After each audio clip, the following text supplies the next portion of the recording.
So let me ask you this. Have you ever tried to make a change in your life? I don't know. Let's just use a simple one. I love this one the best is I'm going to be more patient. And then you say these things. Why is it I made a decision to be more patient in my life and everything that could go wrong is showing up in my life? It's as if I'm being tested. Well, I'm going to talk about that and what the science behind it is because it isn't the devil testing you. Nobody's testing you. And stay tuned because that's what we're talking about today on this episode of Radical Responsibility Revolution. So, back in the day, before I really understood the science behind all of this, I knew some science, which is neuroplasticity. And I used to say when I would give a seminar, we have grooves in our brain, right? And a groove is what keeps creating these patterns over and over. And just like imagine rolling a bowling ball down an area in a forest and it's created this groove. If you want it to go in a different direction, it's going to take a little bit of intention to get it to do that. So I called it grooves in the brain. That's what I was calling it back in the day. Basically, if you think a thought often enough, react a certain way often enough, behave a certain way often enough, eventually you create this groove. And to create a new groove, it takes a little intentionality. Your brain finds that groove and drops right back into it. Same thought, same reaction, same emotional response. And then what happens from those things comes the same behavior. And eventually, guess what? The same life. Einstein put it the way that was so simple to understand, doing the same thing over and over, expecting a different result. What is that? Insanity. And I understood neural pathways. I understood habitual behavior. But one thing that I also understood that I hadn't connected yet was addiction. And if you read my book, you know that I had some addictive behavior, which I still do today, which we all do, by the way. But I feel like I had a more intimate relationship with addiction that you could see really clearly than most people do. But years ago, right when I was going through cancer treatment, I read a book by Dr. Joe Dispenza called Becoming Supernatural. I highly recommend it to everybody because it's so easy to understand clearly what we're doing to ourselves from a scientific perspective. But something landed differently for me when I was reading that book. What if this isn't only happening in our brain? What if the body has also learned these patterns? Mind blown. This was an enormous awakening for me because I was really dealing with my body feeling like it was betraying me. And suddenly I saw something I had understood through addiction from an entirely different perspective. We don't just become familiar with our thoughts, we become familiar with the chemistry associated with those thoughts. And when we decide we're going to change and we announce, I'm not going to worry anymore. I'm not going to live in fear anymore. I'm done believing that I'm not enough. I'm going to stop checking my phone first thing in the morning, every morning. I'm not going to react to that person anymore. I am going to believe that everything is working in my favor. I'm going to believe that I am abundant because I exist. And then we expect our entire system to say, oh, fabulous. We've been waiting for you to figure this out.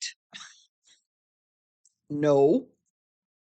Sometimes your entire system goes into what I call a biological riot. So think of it like this.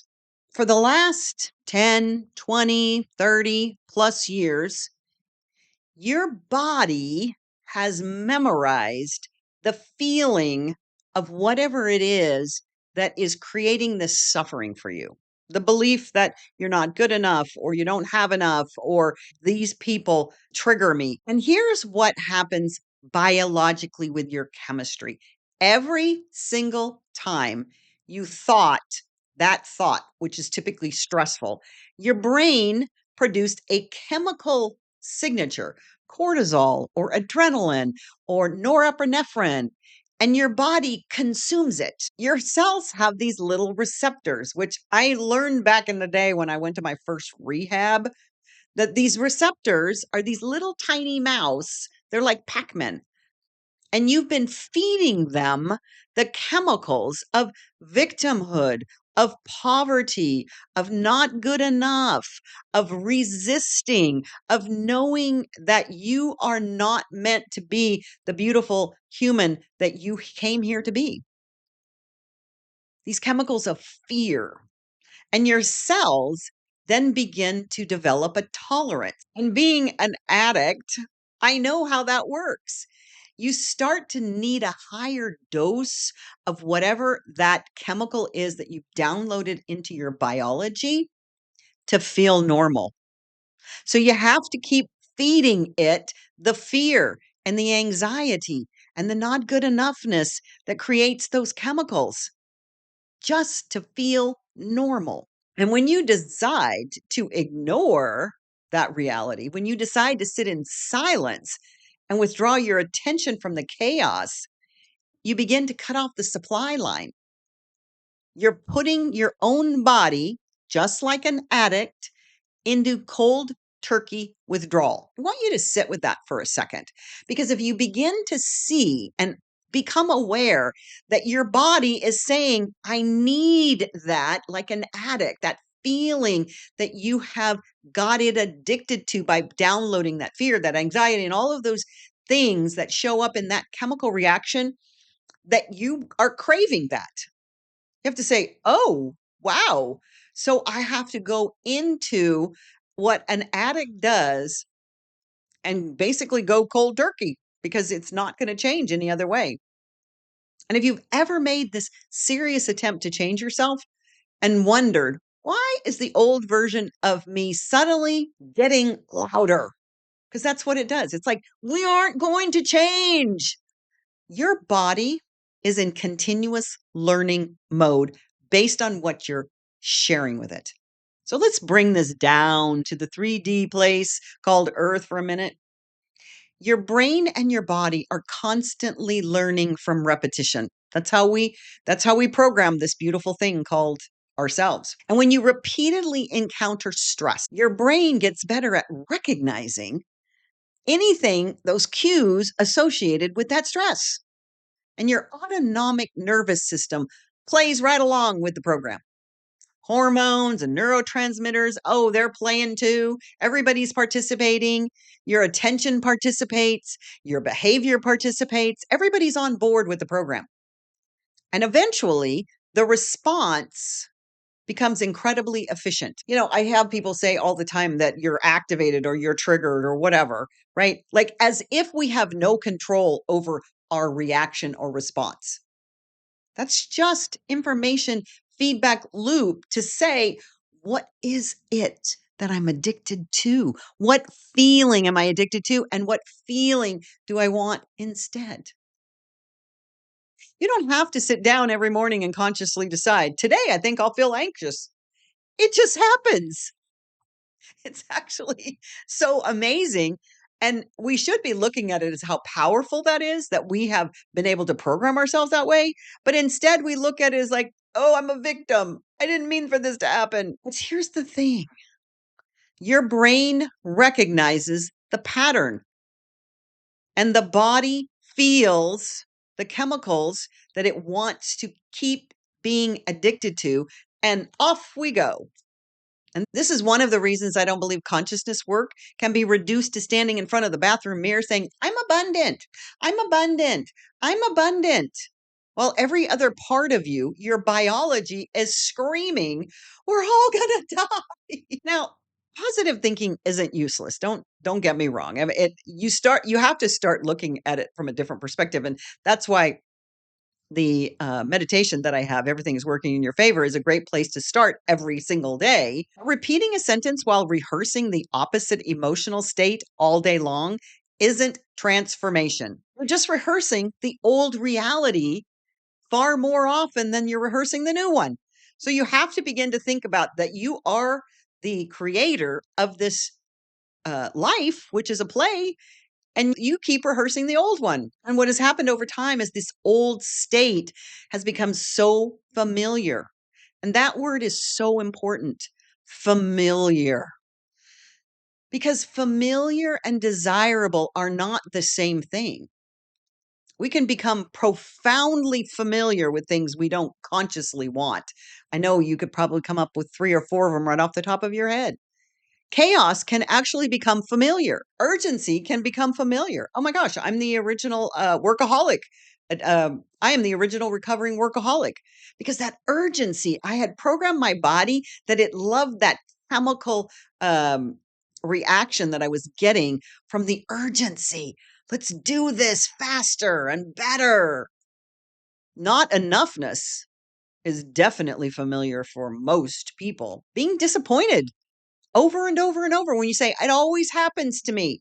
That's a real good big clue that you programmed yourself to believe that. And your body feeling rejected can feel familiar. You're just addicted to that feeling. Struggle. Even the constant search for what's wrong can become familiar. You have to become aware of what is it that I keep saying to myself over and over and over. And this is where my understanding of addiction completely changed the way I think about consciousness. Addiction taught me something about change. And let me tell you, I know addiction, but we are all addicted. And one of the things addiction teaches you is that deciding to stop and your system being comfortable with stopping are two entirely different things. The conscious decision can happen in a moment. I don't want this anymore. But the rest of you hasn't necessarily received the memo. And I've never been addicted to alcohol or opiates because those ones truly send you to a physical withdrawal, but it's the same thing. Whether you're addicted to cigarettes or you're addicted to cocaine or you're addicted to marijuana or you're addicted to your emotions, because we all are, I want to make an important distinction. Maybe you don't think that worrying about your mortgage is biologically identical to substance dependence, but it truly is. It's the same chemistry, same conversation that your body's having because it has those synapses that have sucked in those chemicals of fear and anxiety and not enough and all of the good, happy stuff that we say we don't want. It's a broader conversation, though, about conditioning. This extraordinary capacity of the human brain and the body to learn what we repeatedly practice over and over and over and expect a different result. More importantly, it's about your emotional state that's actually creating that chemistry in your body. So think about it for a second, how quickly your body can respond to something before you're even consciously able to analyze it. Someone's name appears on your phone. Your stomach tightens, your chest tightens, an email arrives, your heart races. Someone gives you that look, that side eye look. Your entire state changes. Your bank balance drops below a number you've decided means danger, danger, danger. Boom. Your body knows the routine. And then your mind does something fascinating. It starts looking for thoughts that justify the feeling. So you're on this heat seeking missile looking for exactly what it is that your body says, I want to feel. And that's the part we miss.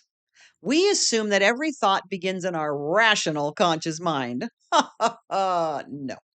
Sometimes we're already in a physiological state and the brain starts finding evidence that matches it. And that's what the reticular vision that I talk about in the book is all about. Is your body says, I'm addicted to that feeling. So therefore, I need to send a signal up here that says, go look for it because that's what we need. And honest to God, as a recovering drug addict, like my body would say, it's time to get high. And I would go on the search for it, even though it was hard to find sometimes. But that's what we do with our life. The world looks dangerous because we're viewing it through the chemistry and the consciousness of danger, which there is no danger. And then we say to ourselves, see, I knew something was wrong. Oh, we love being right. This is the loop over and over and over. The loop, the loop, the loop. What is the loop? The body chemistry sends a signal to the brain that says this is the thought we need to have this feeling to continue this state of consciousness. And then that state influences your perception, and perception produces more compatible thoughts of exactly what it is that you say you don't want, but your body says, oh, we do, we do. And of course, you then create more thoughts because you see what you say is all of this stuff that's the reason for you feeling that way. And then it just reinforces that state of consciousness again. Round and round and round we go. And then we call it reality. It's not. The only reality that I'm interested in these days is reality TV because it's just so fun to watch replicate what we do. This biological riot, that's what's happening. So think about it. You probably know or seen some version of a riot. That's what's going on internally in your body, your biology. So what happens when you interrupt it? Imagine going and trying to get in the middle of a riot. Let's say you decided that you're not going to pick up your phone right away every morning. You wake up tomorrow, and instead of immediately grabbing your phone, you don't. Then watch what happens.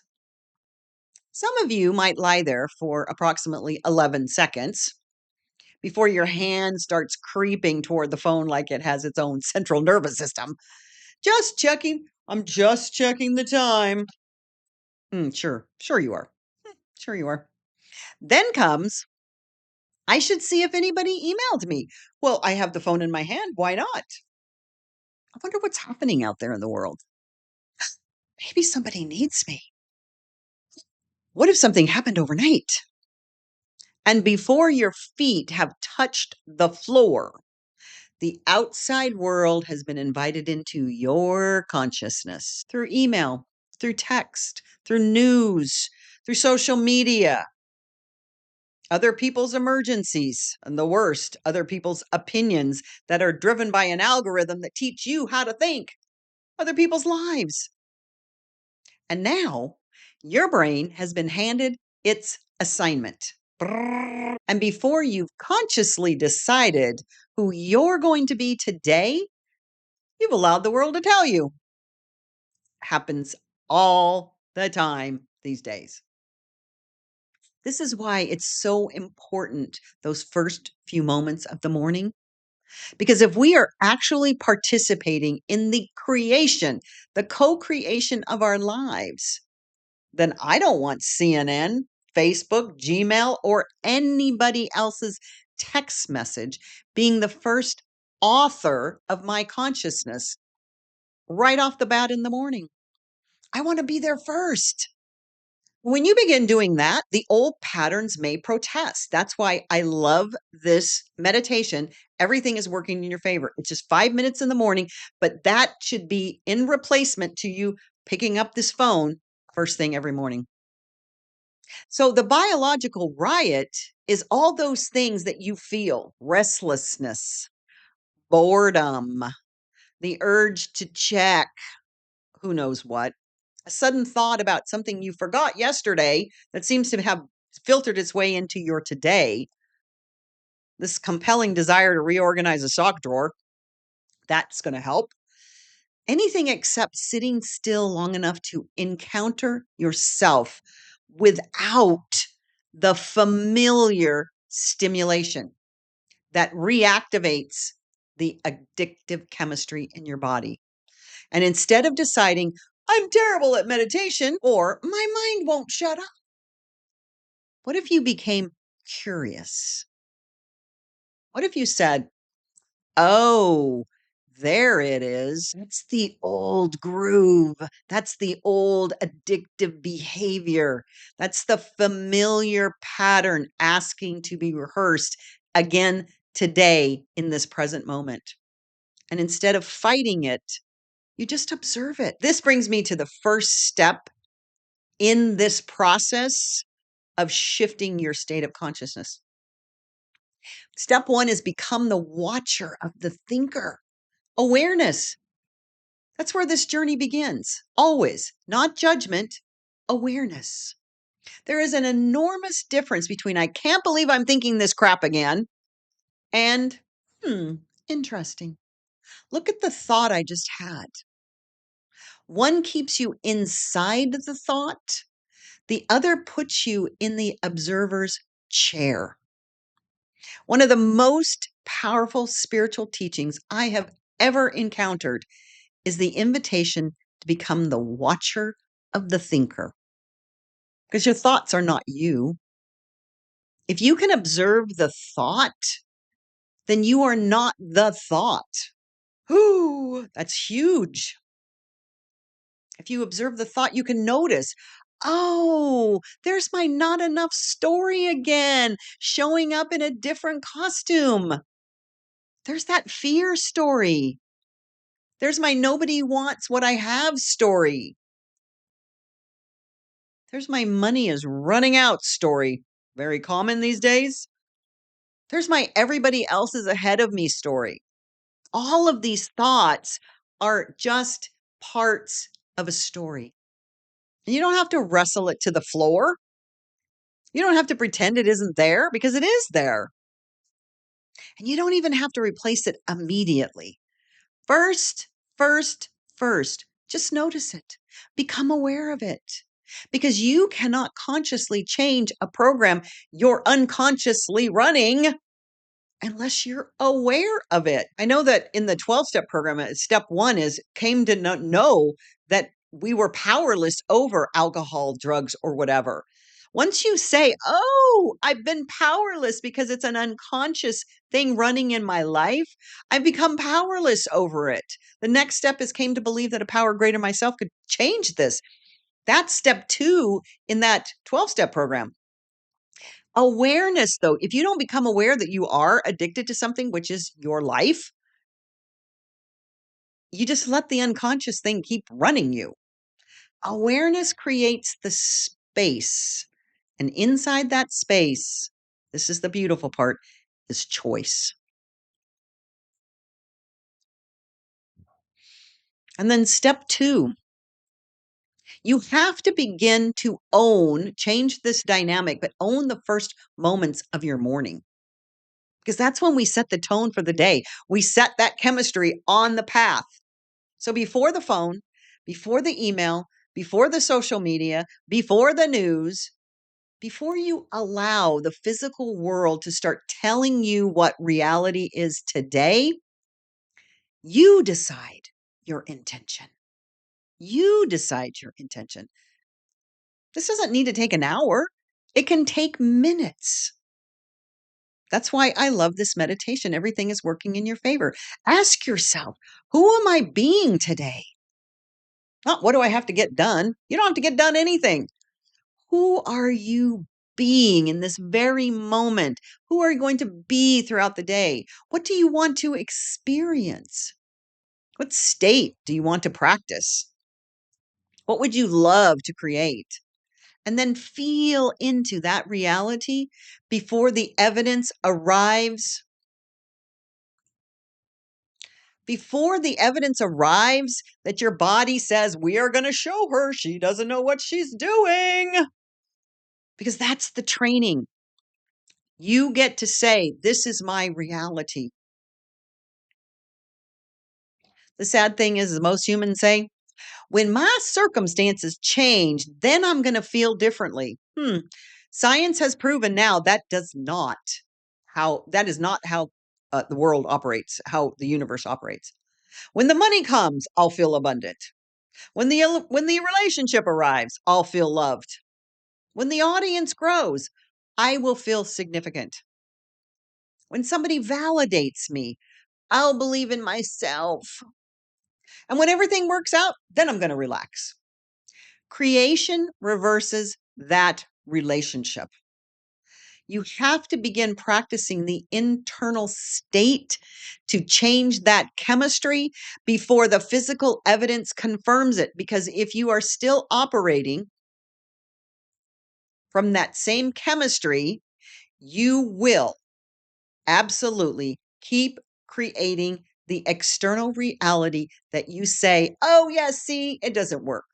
Because this physical evidence comes from the chemistry, the electromagnetic energy in your biology. And this isn't because you're lying to yourself.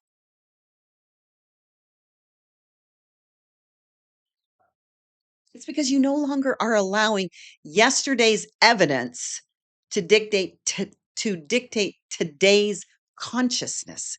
Everything that's happening today is a direct mirror reflection of what was going on yesterday and the day before and the day before and the day before.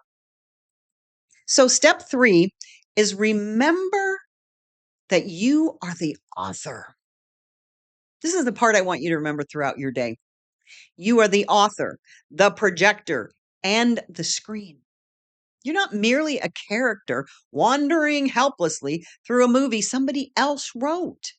Your consciousness is participating in what you notice, what you interpret it, what you interpret, what you expect, what you choose, and what you create next. And to become incredibly interested in what you're projecting, here's a very simple way to catch yourself. Listen for this sentence. I don't want. Your don't wants. And I did a video on Lynn Grabhorn's book, Excuse Me, Your Life is Waiting, because it's such a great book. But she talks about you figure out what you don't want, then you can understand what you do want. So when you say things like,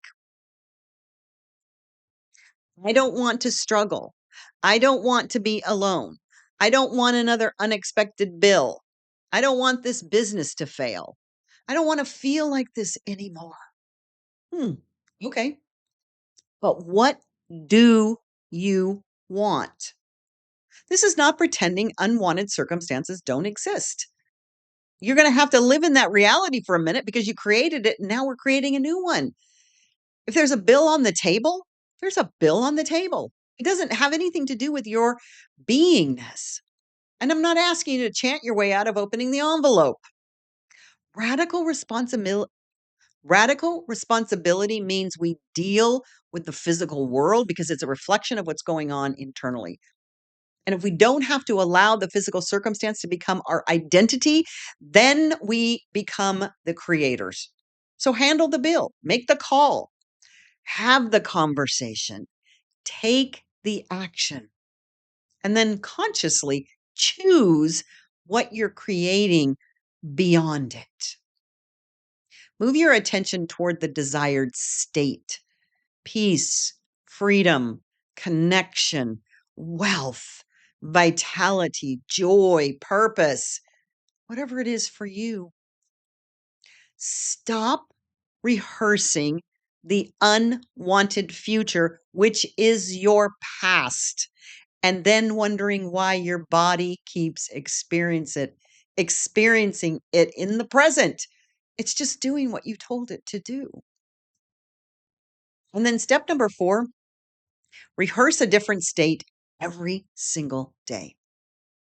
This is why I created this meditation. Everything is working in your favor. I don't want you to listen to it because Debbie made a nice meditation. No, it's 5 minutes and it's very powerful. I want you to understand what we're actually practicing. You're interrupting rehearsal of the old state, the past, because that's all it is. Every day you've got an opportunity to practice a different internal consciousness state, to give your attention somewhere else, to teach yourself familiarity with something new. Because over time, peace can become familiar, different chemical download, trust can become familiar, abundance can become your familiar space, possibility can become familiar, gratitude can become familiar. Everything working in your favor can become familiar. And that is what interests me. Not one giant spiritual experience where angels appear at the foot of your bed and suddenly everything changes. I'm interested in what you rehearse on Tuesday morning when the bank account doesn't look like you want it to look. What is your response? It's your past response. What is your future response? I'm interested in who you become when the email arrives and what happens when somebody doesn't call back. I'm interested in that 5-second window when the old groove says, "Here we go again." And consciousness says, "No, not this time. I know this groove. I know where it goes. I know where it takes me. And I am choosing differently in this moment." So you may not feel better immediately because guess what? You're addicted. And when you go through withdrawal, it's not fun. Trust me. But this might be the most important thing I tell you today. When you choose differently, different may not immediately feel good. Just imagine that. You got a biological riot going on. Sometimes different feels unfamiliar. And human beings have this remarkable tendency to confuse unfamiliar with unsafe. So don't make discomfort evidence. So don't make discomfort evidence that you're doing it wrong. Get curious about it. There's my urge to check the phone. Oh, there it is again. There's my need to know. There it is again. There's the catastrophic thought, awfulizing things. There's the desire to manufacture a problem. Yep, been there, done that, got the t-shirt. There's the old resentment. There's your mind replaying that conversation for the 400th time or a conversation that didn't even happen. Very interesting. And then come back, not with force, with awareness, because it's frequency over force. There does not have to be force. The frequency is the overriding energy. Come back to the consciousness that you are choosing again and again and again. This is why consciousness isn't a one-time decision. It is a practice for your lifetime.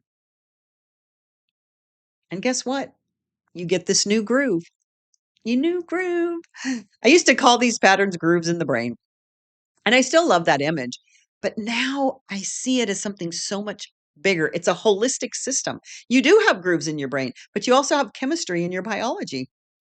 So you're creating a new groove in your entire experience when you put attention on new thoughts, new ideas, new emotional rehearsal, new physiological responses, new choices, and most of all, new behaviors. And ultimately, you see new evidence of this new you.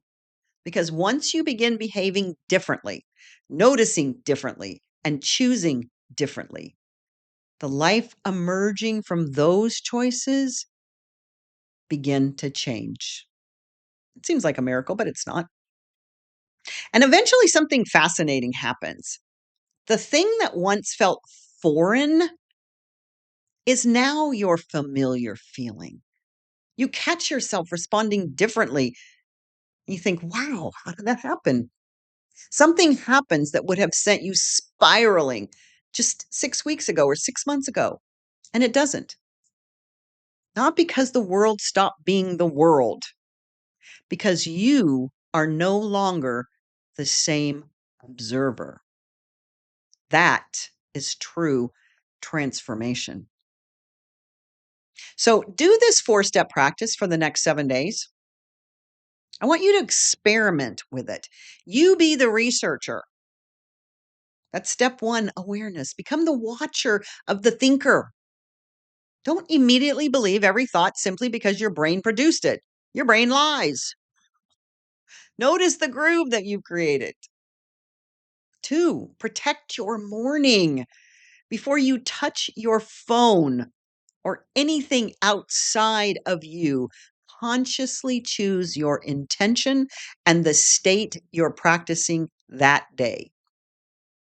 You get first access to your consciousness. Don't let somebody else hijack it.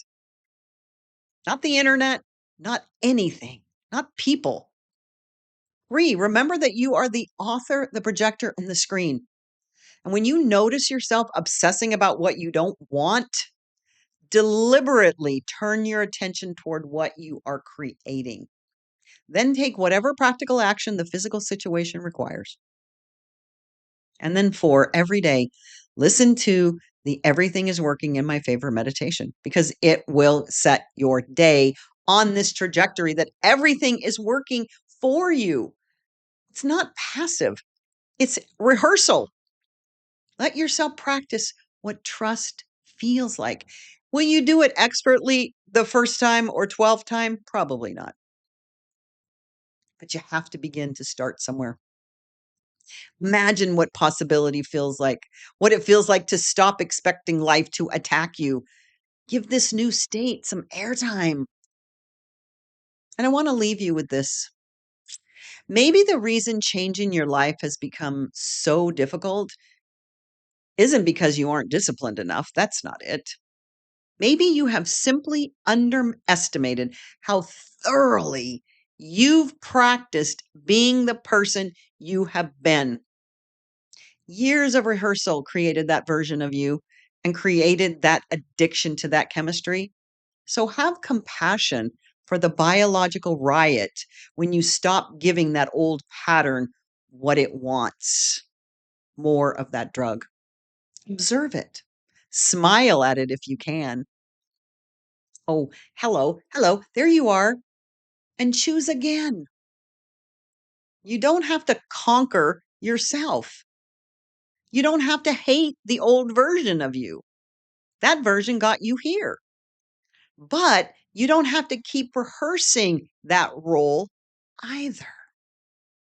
There is another groove available, another state, another possibility, another version of you. And you begin creating her the moment you stop asking the outside world who you're supposed to be. Don't ask them. You already know.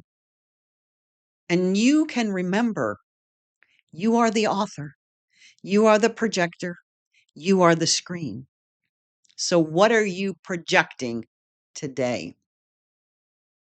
Hmm.